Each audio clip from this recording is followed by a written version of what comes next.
السلام عليكم ورحمة الله وبركاته. أعوذ بالله السميع العليم من الشيطان الرجيم. بسم الله الرحمن الرحيم. الحمد لله رب العالمين ولا عدوان إلا على الظالمين والعاقبة للمتقين. اللهم صل وسلم وبارك على عبدك ورسولك محمد صلى الله عليه وسلم وعلى آله وصحبه وسلم تسليما كثيرا. First and foremost, I want to thank the sisters for having me. May Allah subhanahu wa ta'ala bless you. MashaAllah, this is one of the most successful, I think, groups of learning that we have going on in the country right now, which is the ICNA Sisters Wing. So I ask Allah subhanahu wa ta'ala to put more barakah in it, inshallah, and to continue to allow you all to grow in ikhlasan kamila, which is pure sincerity, ilman nafi'a, which is beneficial knowledge, and amalan salihah, which is righteous deeds.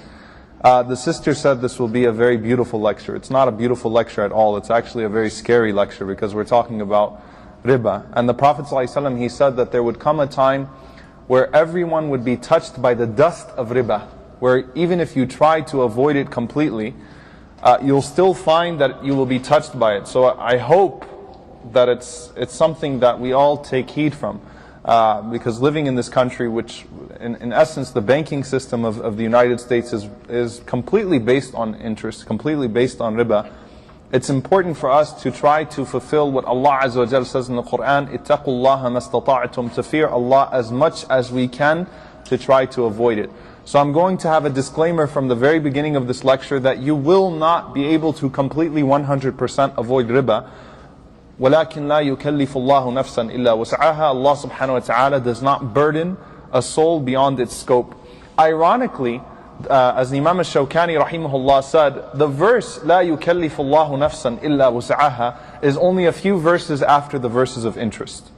So in particular, I think that we find that we're able to run away from the crime of zina as much as possible, but naturally as times go on, we're afflicted by these things to some extent. So for example, on television, we might be watching television, and unfortunately the zina of the eyes is looking. So you'll have people watching a woman that is half naked as a family together, and it's become something that's completely normal. So we ask Allah subhanahu wa ta'ala to protect us. Every single aspect of the major sins, to an extent, we are afflicted by it. Many times in our foods and our drinks, we might not realize that we're consuming some of khamr, we're consuming alcohol. And I'm not saying that we should become paranoid about our food, but at the same time, we live in a time where we even have to investigate that, where something that looks as innocent as a chocolate bar might have alcohol in it. So we find from al-mubiqat, which are what the Prophet ﷺ called the 7 major sins, we find that we are unfortunately tested with a little bit of each and every single one of them. But as far as riba is concerned, I would definitely say riba is the most underestimated of all of those sins. Now, first and foremost, I want to take a Quranic look at this. Allah subhanahu wa ta'ala, before the ayah of riba, in Surah Al-Baqarah, verse 275, Allah subhanahu wa ta'ala says, الَّذِينَ يُنْفِقُونَ أَمْوَالَهُمْ بِاللَّيْلِ وَالنَّهَارِ سِرًّا وَعَلَانِيَةً فَلَهُمْ أَجْرُهُمْ عِنْدَ رَبِّهِمْ وَلَا خَوْفٌ عَلَيْهِمْ وَلَا هُمْ يَحْزَنُونَ. Those who spend their wealth in Allah's way, by night and by day, secretly and publicly, they will have their reward with their Lord, and no fear will there be concerning them, nor will they grieve. With the ayat of riba, the very next ayah, الَّذِينَ يَأْكُلُونَ الرِّبَى, those who consume riba. What we see in this sequence of 7, 8 ayat, Allah subhanahu wa ta'ala mentions a verse of sadaqah, a verse of riba, a verse of sadaqah, a verse of riba. And the reason being is to show that a system can survive without riba. Usually if you have this conversation with an economist about riba, they would say the world cannot survive without interest. But actually Islamic systems have proved to be more successful. The reason being is that Allah subhanahu wa ta'ala encourages goodwill to this extent. So يُنْفِقُونَ أَمْوَالَهُمْ سِرًّا وَعَلَانِيَةً أَنَاءَ اللَّيْلِ وَالنَّهَارِ, day and night, meaning they're consistently engaged, سِرًّا وَعَلَانِيَةً, secretly and publicly, they're consistently engaged in giving sadaqah, so that the welfare is being taken care of. Because the person who gives sadaqah sees it as a burden on himself. He sees the money that comes to him as a burden on him, and he has to take care of others. So people are not placed in a situation where they have to be enslaved by loans, where they have to be enslaved by things of that sort. So we find Al-Qadi Abu Yusuf, the great student of Imam Abu Hanifa, may Allah be pleased with them both, he wrote a book called Kitab al-Kharaj. the book of taxes. We find Islamic finance did not just start as a response to riba. Okay, Islamic finance is not reactionary. Islamic finance defines some of the most important concepts we have in finance today. So for example, price ceilings and price floors. That people in the market should not, that there should be a limit to how much they can raise up the prices and how low they can go. So that both supply and demand, the suppliers and the consumers are being taken care of, they're being looked out after. The first person to write in regards to price ceilings and price floors was none other than Sheikh al-Islam ibn Taymiyyah rahimahullah. Imam ibn Taymiyyah wrote in his Majmu' lots of discussion on this topic. So we find our scholars have defined pure and good accounting practices, pure and good financial practices. And so that's how we counter riba before it starts, by taking care of people.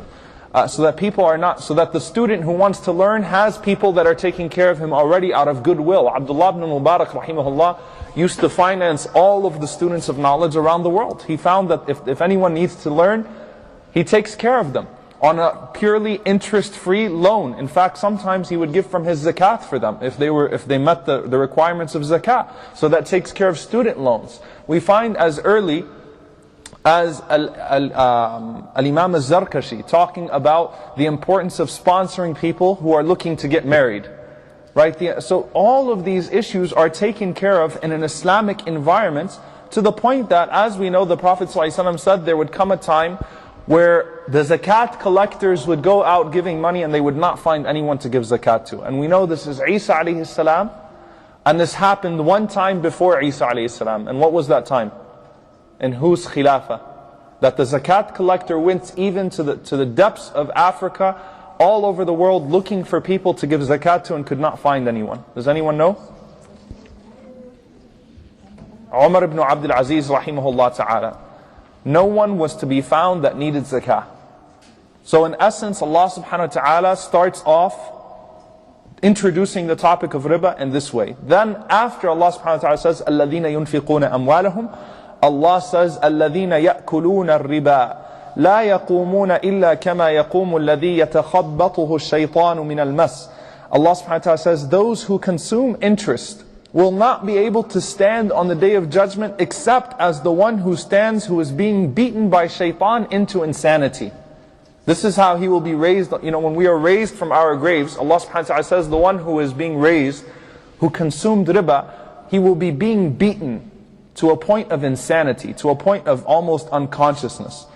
ذَلِكَ بِأَنَّهُمْ قَالُوا إِنَّمَا الْبَيْعُ مِثْلُ الرِّبَا. That is because they say trade is like interest. Al-bay' is just like riba. There's no difference between buying and selling, and there's no difference between riba. So in essence, what you will find is everyone who uses riba within the community of believers justifies it by saying it's all the same thing.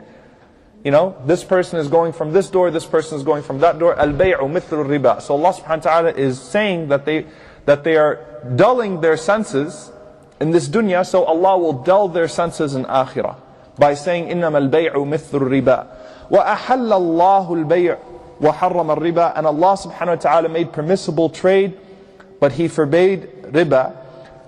And then Allah subhanahu wa ta'ala says, and I'll move forward, يَمْحَقُ اللَّهُ الرِّبَا وَيُرْبِ الصَّدَقَاتِ. Allah destroys riba and He increases in a sadaqah. We'll talk about this inshallah. وَاللَّهُ لَا يُحِبُّ كُلُّ كَفَّارٍ أَثِيمٍ. And Allah subhanahu wa ta'ala does not love every sinning disbeliever.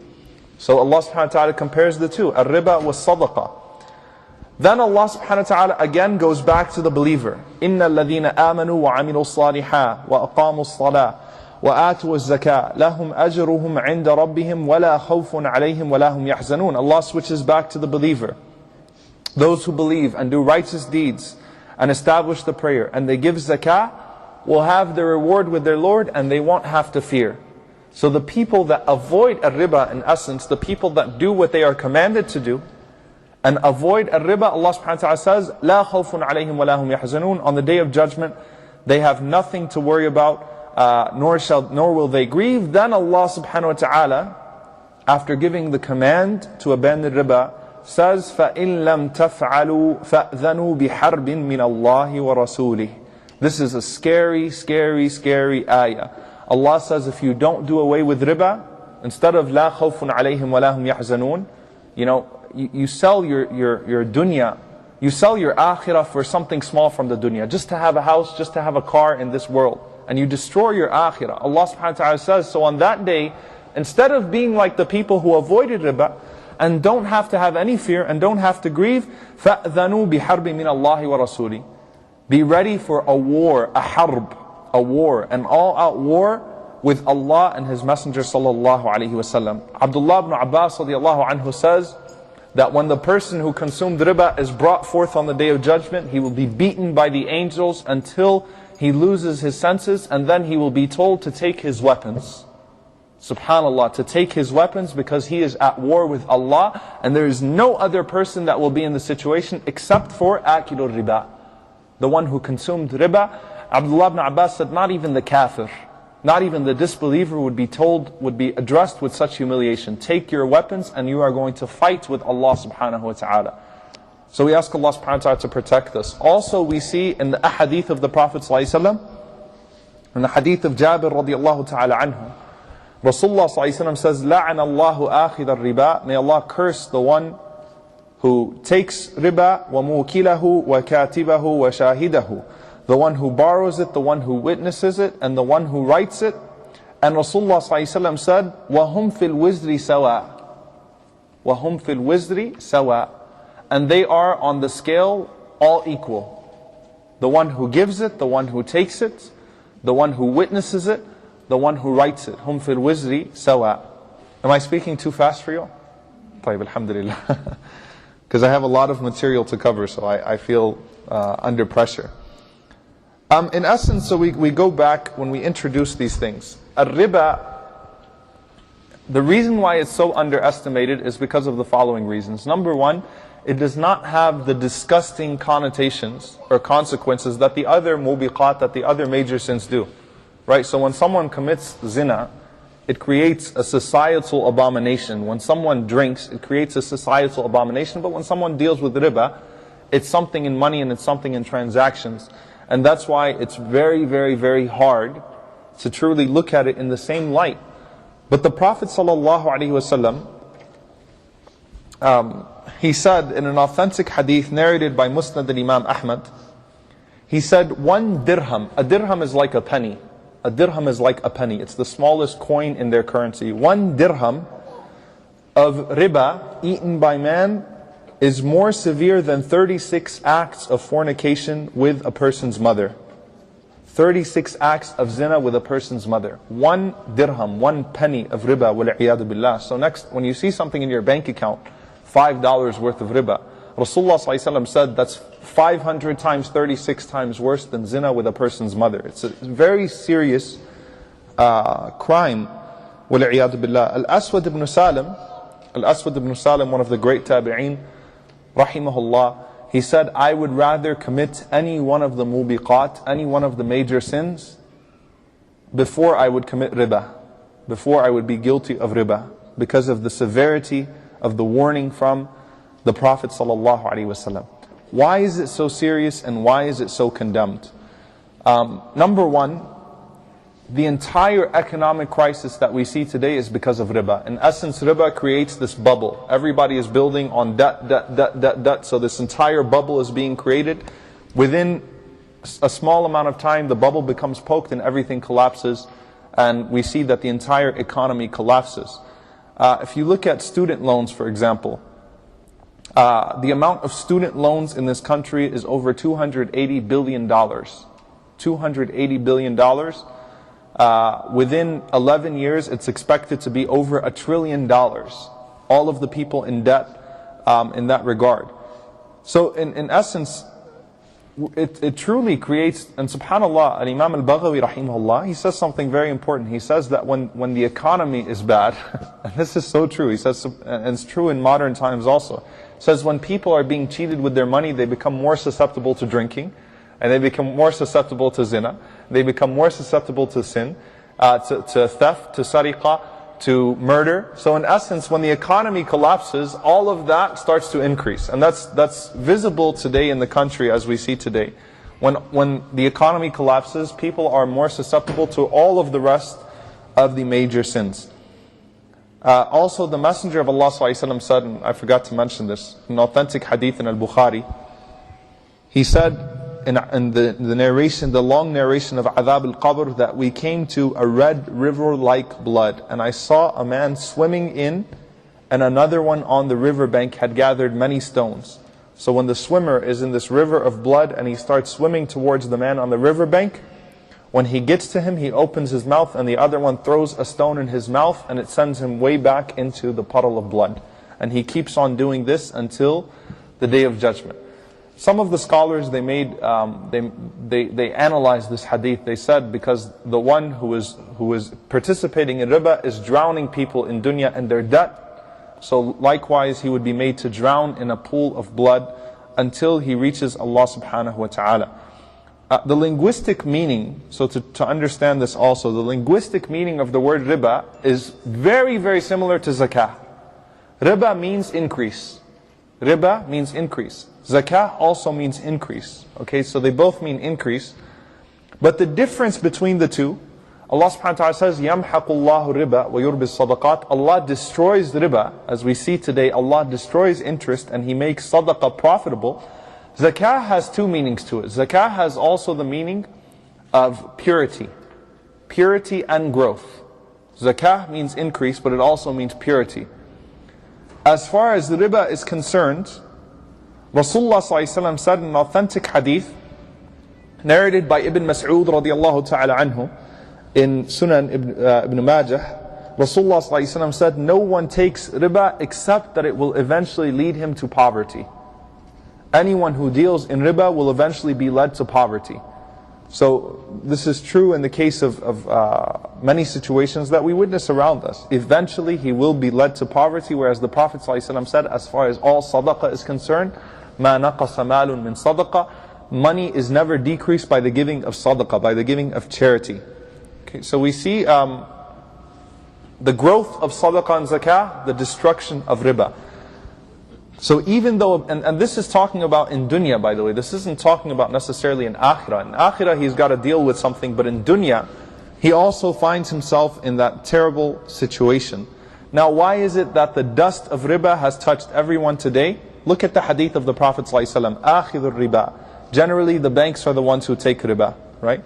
The borrowers, مُوكِلُ الرِّبَى. Usually that's us. That's everyone who goes to the bank to take. Who are the witnesses? شَاهِدُهَا. You have the lawyers, you have the notary publics, you have the accountants, you have all of the professions that document these things. So, documenting of riba. Then you have katibuha, the clerk who even writes the receipts. Okay, all of these people are involved in some way, shape or form with riba. If you have a credit card, if you have a bank account, somehow you're going to be involved in riba. And subhanAllah, Allah subhanahu wa ta'ala has prohibited, it's not that Allah subhanahu wa ta'ala has only prohibited it for Muslims, but Allah tells us in the Quran that all of the previous generations, all of the previous were prohibited from riba. They were also prohibited from interest. So the tashri', the legislation of Musa alayhi salam, the legislation of Isa alayhi salam, all of it contained the prohibition of riba. And in fact, what caused the anti-Semitism in Germany in the first place was the fact that the Jews in Germany started to deal with riba. They started to deal with interest, whereas the Catholic Church at that time still had prohibited it. It's not justifying the Holocaust in any way, but this allowed for the rise in anti-Semitism in Germany. Why? Because one group of people took advantage at that point, or some of that group of people took advantage of the banking system in that regard. And then obviously, as we know today, the Christians and the Jews, no religious leader, except for some of the Hasidic Jews, some of the Orthodox Jews, say that riba is haram. But it is haram in their books also. But still with that, we see obviously riba has found itself incorporated in every single aspect of the financial system in the United States today. So inshallah ta'ala, I'll go through a brief overview. I'm sure we have a lot of questions, so I'll give time for questions more than speaking. And I'll just cover the general concepts of riba. And then inshallah ta'ala we can have specific questions. And if I can answer, I'm telling you from now, there will be questions where I will say I don't know, because they're very sensitive issues right now. in the discussion of what is financially a halal transaction, a haram transaction. If I know the answer, I will say it. If I don't, then I will defer. First and foremost, riba is of two types. Riba is of two types. There is interest which includes a surplus, okay, a surplus, and there is interest which includes a delay. Surplus and delay. So for example, in an interest that includes a riba, that includes surplus, okay, it's when you exchange specific commodities, specific things, one of them has more value than the other. So to explain this, Rasulullah ﷺ said in an authentic hadith in Sahih Muslim, he said, gold is to be paid for by gold, silver for silver, wheat by wheat, barley by barley, dates by dates, and salt by salt. Again, 6 categories. Gold is to be paid for by gold, silver for silver, wheat for wheat, barley for barley, dates by dates, and salt by salt. Rasulullah ﷺ said, like for like and equal for equal. Yani kullun sawa, everything is equal. And then he said, sallallahu alaihi wasallam, payment should be made hand to hand. So he's emphasizing fair trade here. Rasulullah ﷺ said, he who makes an addition to it or asks for an addition deals in riba. He who makes an addition to that or asks for an addition deals in riba. And he said, sallallahu alaihi wasallam, the receiver and the giver are equally guilty. So when someone says, I'm not giving riba, I'm just participating, I have no. You are equally guilty when you are the giver or when you are the receiver. Okay. So amongst these 6 categories, we can the scholars then divide these 6 categories into 2. There's that which is monetary, gold and silver. And then there are 4 which are non-perishable goods. Non-perishable goods, which are the barley, the dates, the salt, and the wheat. So it's 2 categories there. Monetary items and non-perishable goods. And in essence, what that means, as far as an increase of that, number 1, because there's important concept here in fiqh. If a creditor loans, just a simple example, if a creditor loans $200 to someone, but accepts $195 in return, then that's okay to take less. But to take more is not okay, or to ask for more is not okay. If a person though gives you, because sometimes in our fear of riba, there's something that's halal, which is if a person gives you $40 or gives you $39, okay, let's be more realistic, gives you $39 or pays for something for $39. And when you go to pay them back, you take out your wallet and you give them 2 20s and you say, don't worry about it. That's fine, inshallah, because it was not expected on behalf of the seller or the buyer. So that is ihsan on your part. That's ihsan. You don't have to worry about that. Okay, so no one will be punished for that. So case 1 within these categories, let's look at some various cases, inshallah ta'ala, to understand this, and then we'll bring it to a more modern understanding in terms of how we deal with currency.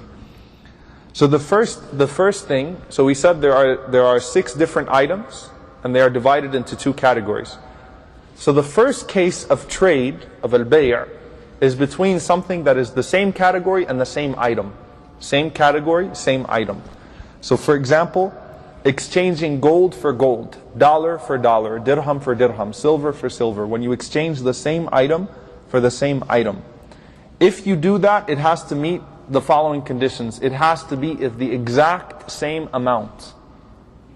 So it has to be of the exact same amount. If it's dealt with in gold, the same weight. Okay, now we deal with paper currency, obviously. Same weight, same amount. Number 2, the other condition, the exchange cannot be delayed, or it would be considered riba. It has to be an immediate exchange. It has to be an immediate exchange. Of course, this is not the case, of a pure loan, though, of a pure loan, where I will give you this and you pay me back later. But this is an exchange between the 2. The exchange should be immediate between the contracting parties at the same time. So they have to exchange it at the same time.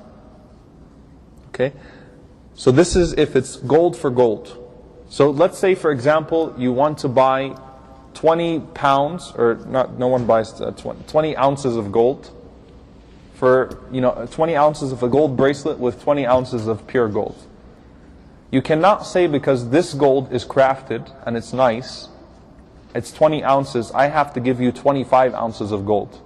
Because it's gold and it's gold. Otherwise, it's riba.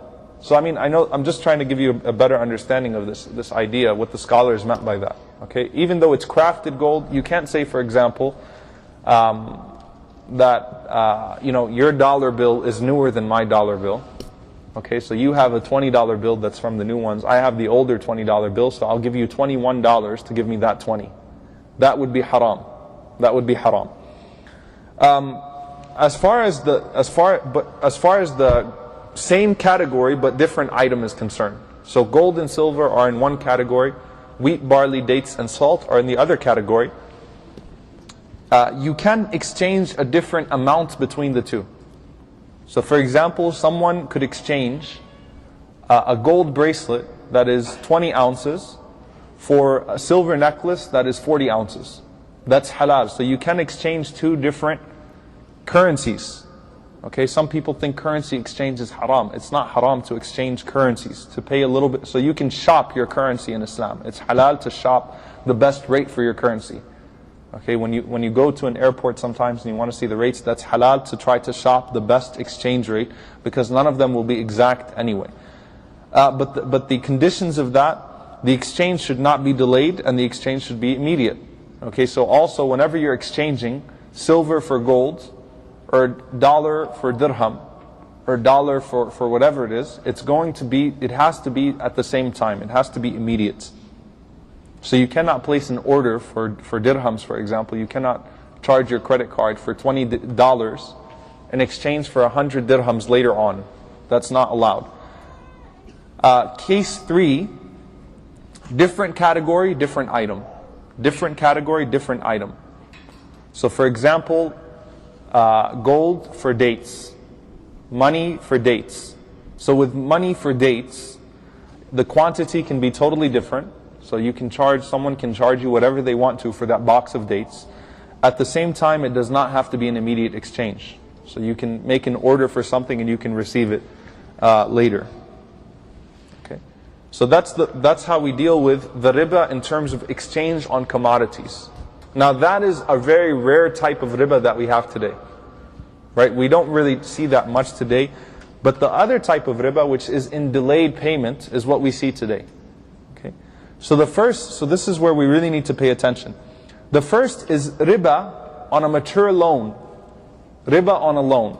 So for example, a loan is given with a date, and if you pass that date, you have to pay a late fee. This is the asl, this is the origin of riba. This is how the Arabs used to practice riba. A late fee, by the way, a late penalty, a late charge, is riba according to the consensus of the scholars. There is no difference of opinion amongst the madhahib on late fees. It is riba, pure riba. That is what the Arabs used to say. They used to say, give me some more time and I'll increase your return. Give me some more time and I'll increase your return. Okay, so an example of that also in terms of our modern dealings, a charge card. Not a credit card, a charge card. A charge card, you can charge as much as you want, but if you can't pay it, then your penalty will be increased more and more and more and more. But there is no set interest fee there, but it will continue to be increased. As far as riba is concerned on a deferred loan, so there are loans whose principal, which is the amount that's owed, and interest are determined from the very start. Okay, and you will be paying that loan over a certain amount of time. So for example, a credit card, a mortgage, okay, a student loan, if an unsubsidized student loan, whatever, you will be paying.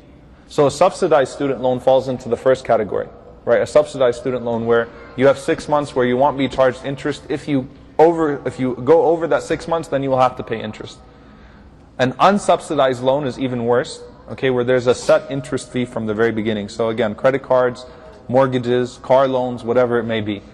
Where I will give you $200,000, you give me in return $250,000. Whether we split this up over monthly installments or whether you give it to me now, then it's still going to be riba. Okay? Now, when you give someone a loan, the reason why this is so haram, to show you the extent of condemnation here. Ali ibn Abi Talib radiallahu anhu said, every loan which brings about benefit is riba.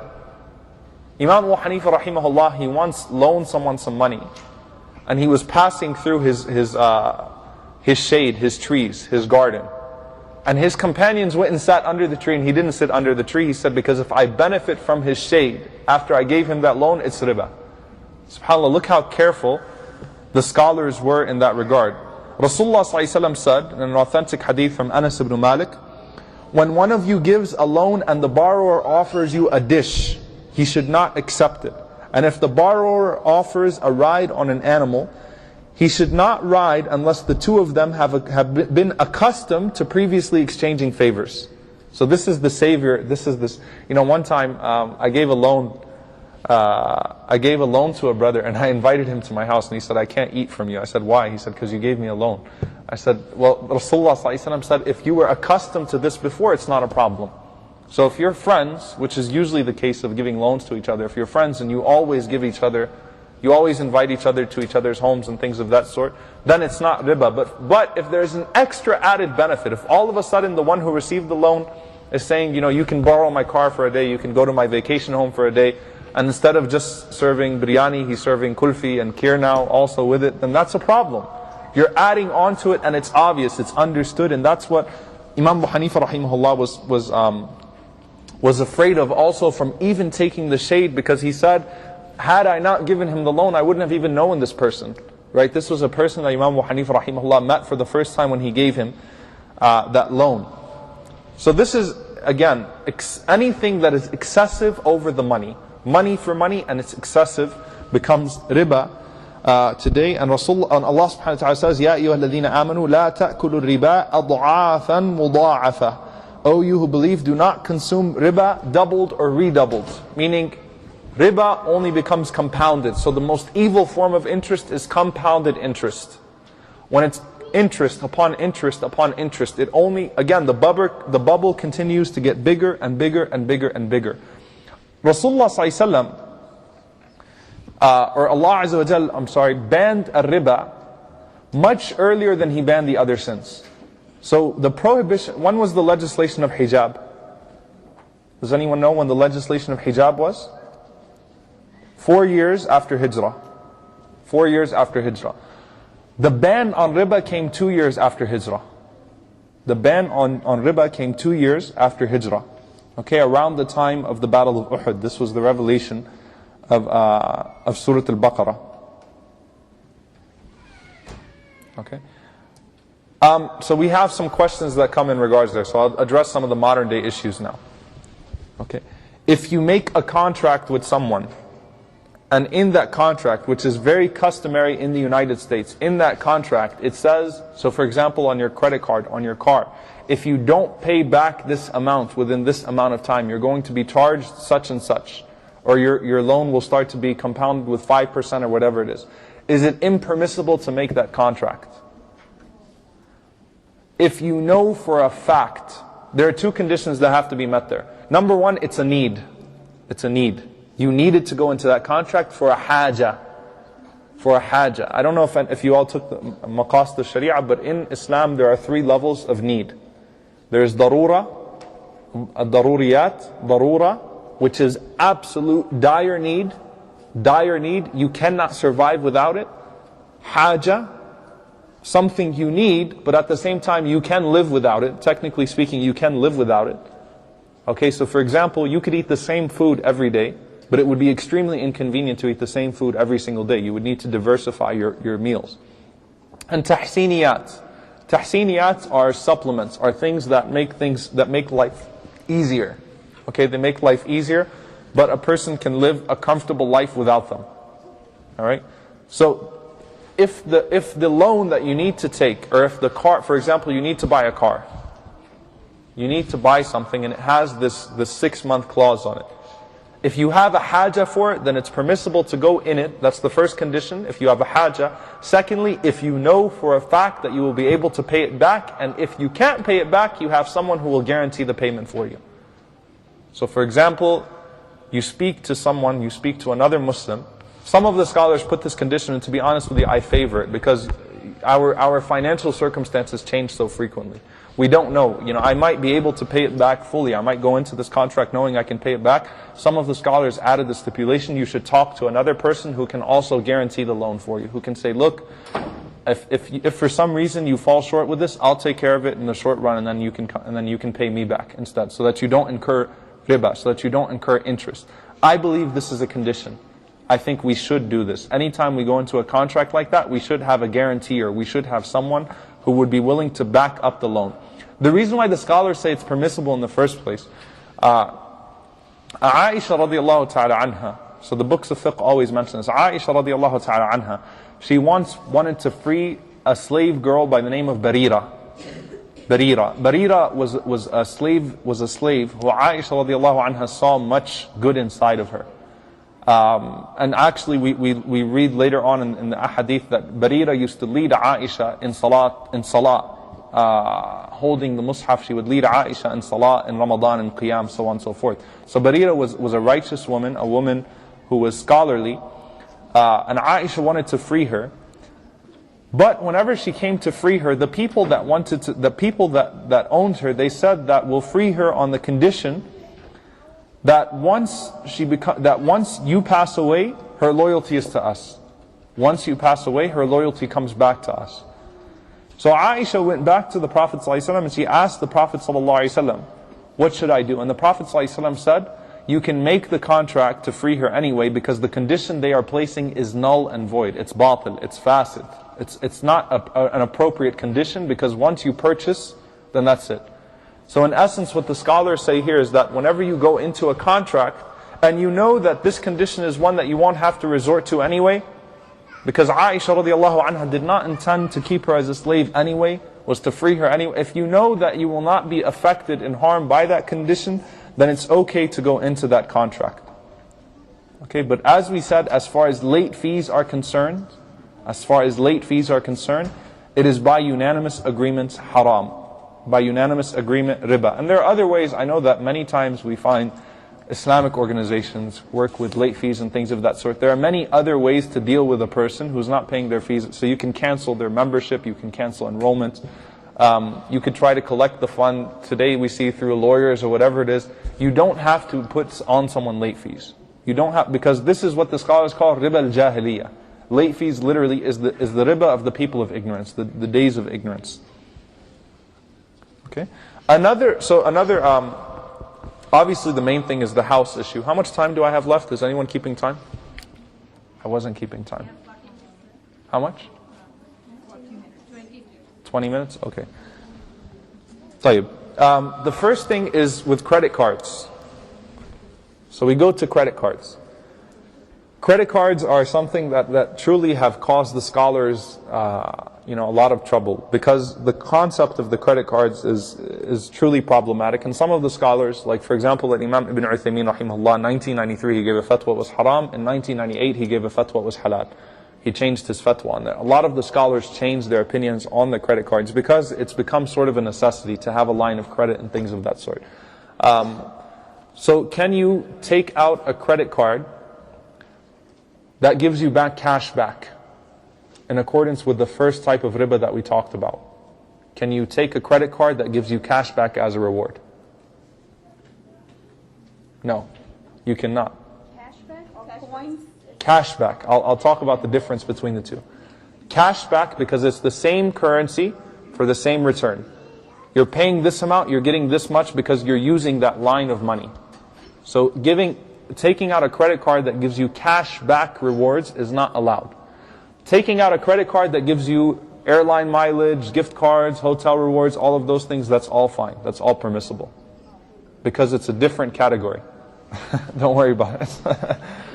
I need these types of things, okay? So points, rental cars, airline tickets, hotels, recreation, whatever it is, Sky Mall, gift, whatever it is, that's fine as long as it's not within the same currency. But you cannot have a credit card that says, spend $1,000, you get $50 back for every 1,000 you spend. That is riba. That's increase without justification. Money on money.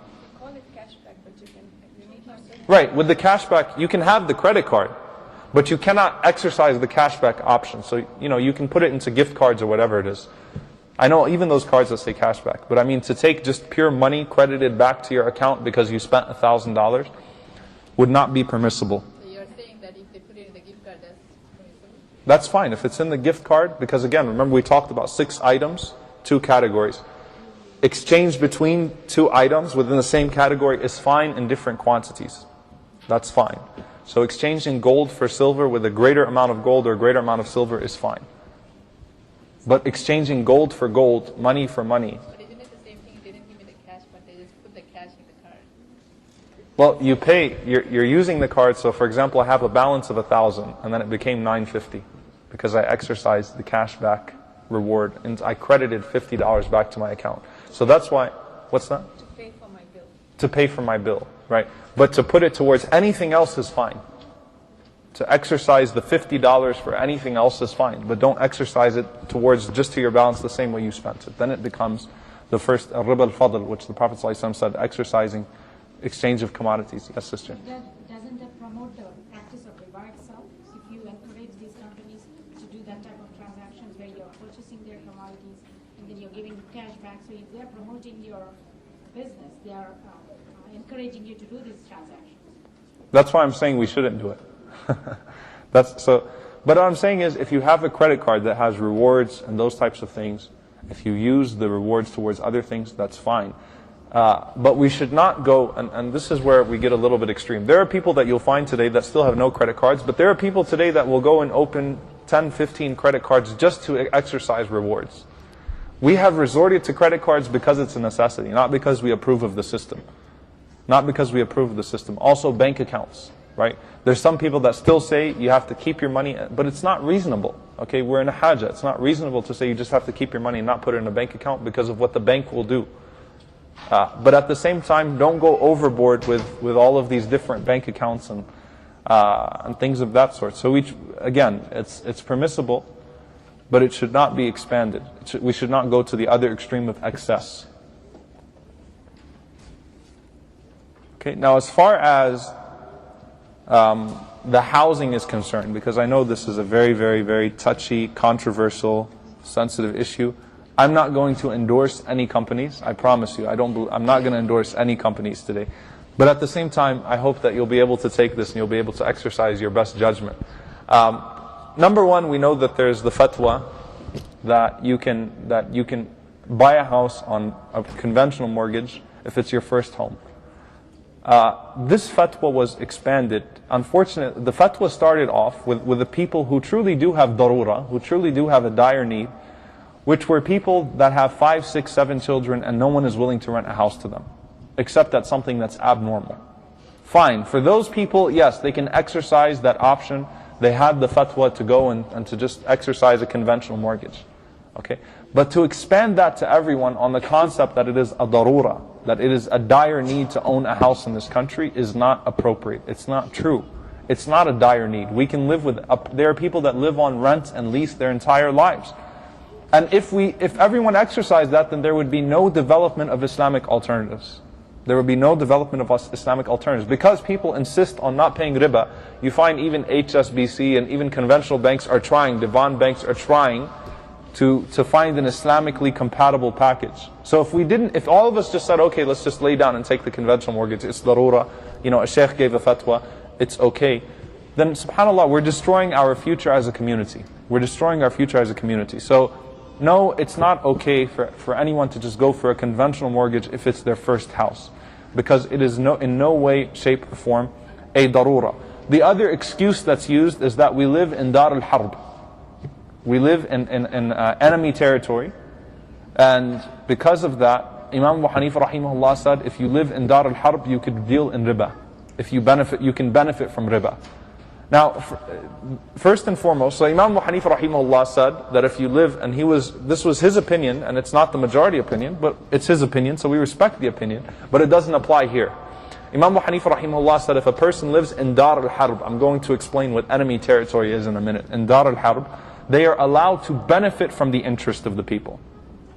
Not to give, but to benefit. Who benefits from interest here, right? So they're allowed to benefit from the interest, the interest system, because they're living in Dar al-Harb, in essence, in enemy territory. They need to build themselves up by any means necessary, because there's a sense of urgency there. We do not live in Dar al-Harb. Because if you want to open up that door and say we live in Dar al-Harb, that means it's haram to get citizenship. How many people do we see today that buy houses on riba but would refuse to get citizenship? Right? So we can't play the pick and choose convenience fatwa game here. Okay, if you wanted to open up that, we cannot own property here in the first place. So you can deal in riba, but you can't own property here because it's Dar al-Harb.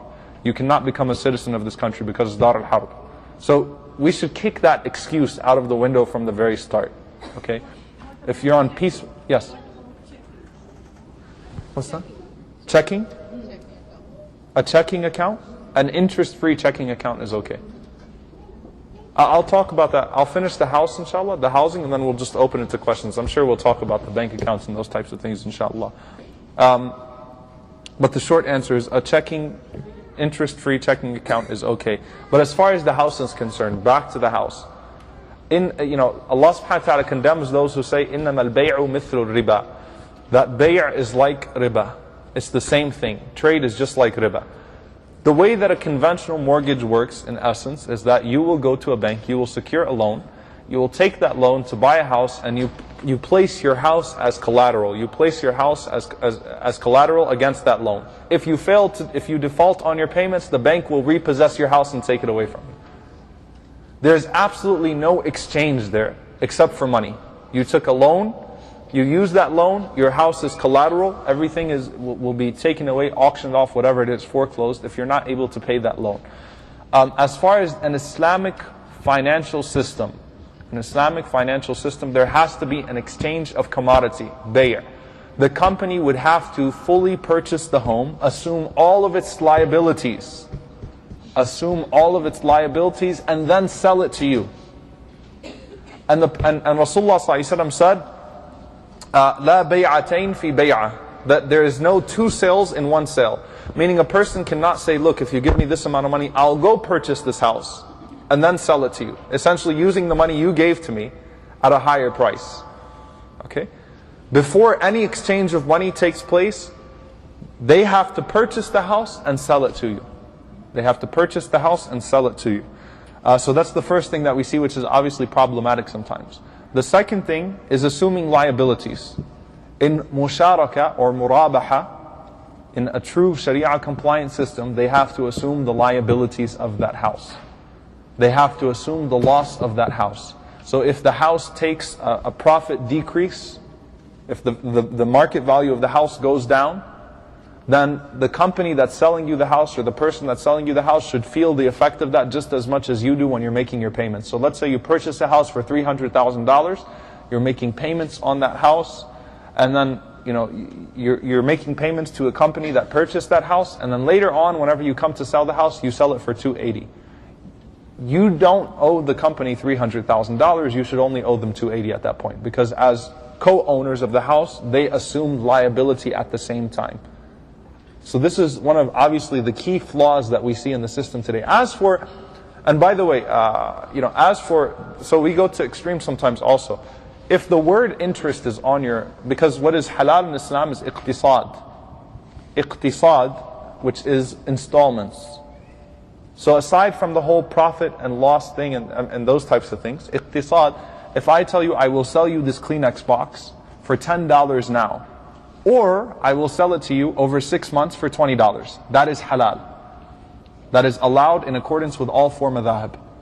To sell something at a higher, okay, I have 5 minutes, I'm in a rush. To sell something at a higher price is halal because there's exchange of goods here. You're not going to increase. You don't say, I'll sell it to you for $10 or $20 over 6 months, but if you can't pay in 6 months, then I'm gonna charge you a 9% interest rate and a late fee, and mark it up and mark it up and mark it up. No, but you can set a price from the very start.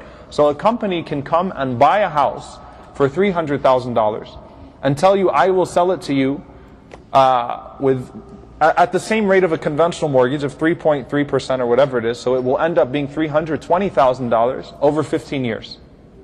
No strings attached. I own the house, so I'll sell it to you. We compute that comes out to $320,000 or whatever it is, I'll sell it to you for $320,000. That's fine. That's halal. That's iqtisad. Even if it says in the contract the word interest, that's fine. Okay, so we have to be fair with the, we always jump on this. I also have my issues, very severe disagreements with the Islamic companies. That's not one of the objections. The word interest is not one of the objections.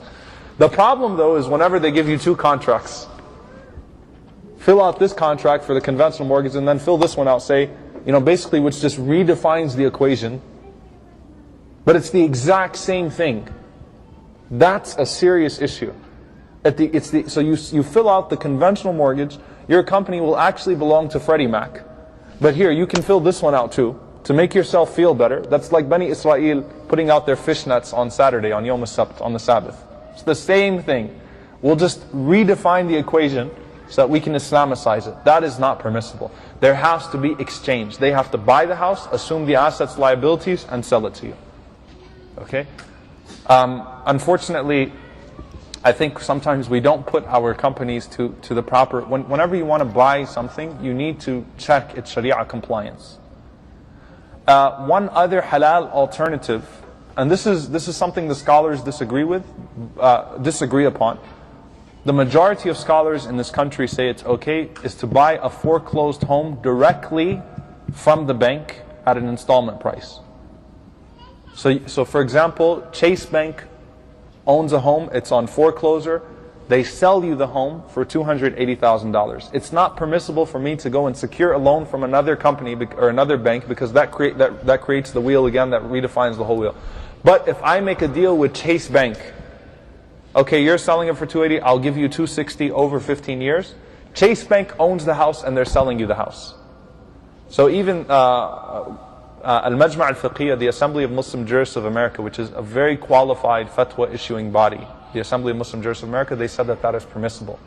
If you're buying directly from the bank, there's only two contracting parties, and you have a set installment price, that would be permissible. So there has to be buying and selling, a true purchase and a true sale. It cannot be just on paper. It has to be a true purchase and a true sale. And you should do your homework on these companies. You really should do your homework on these companies, because some of the major companies are really just playing games. At the same time, I don't say that we should just forget about the whole Islamic finance thing and just say, you know what, let's just rent or buy, because it has become, it's gotten to a point where people will exercise purchasing homes. So it's important for us to try to find Islamic alternatives, but also, especially, sister mentioned at the beginning, she said riba is usually a talk for men. I was so happy, so happy whenever I found out I was giving a lecture on riba to sisters, because the sisters can sway the household, inshallah, exercise your power over the husband, and keep on, if he tries to go for something that's haram, you get on him and you jump him and you say, I will not accept to live in a haram home. I will not accept that your income is haram. I will not accept this money that is riba. A final note, which is very, very important. A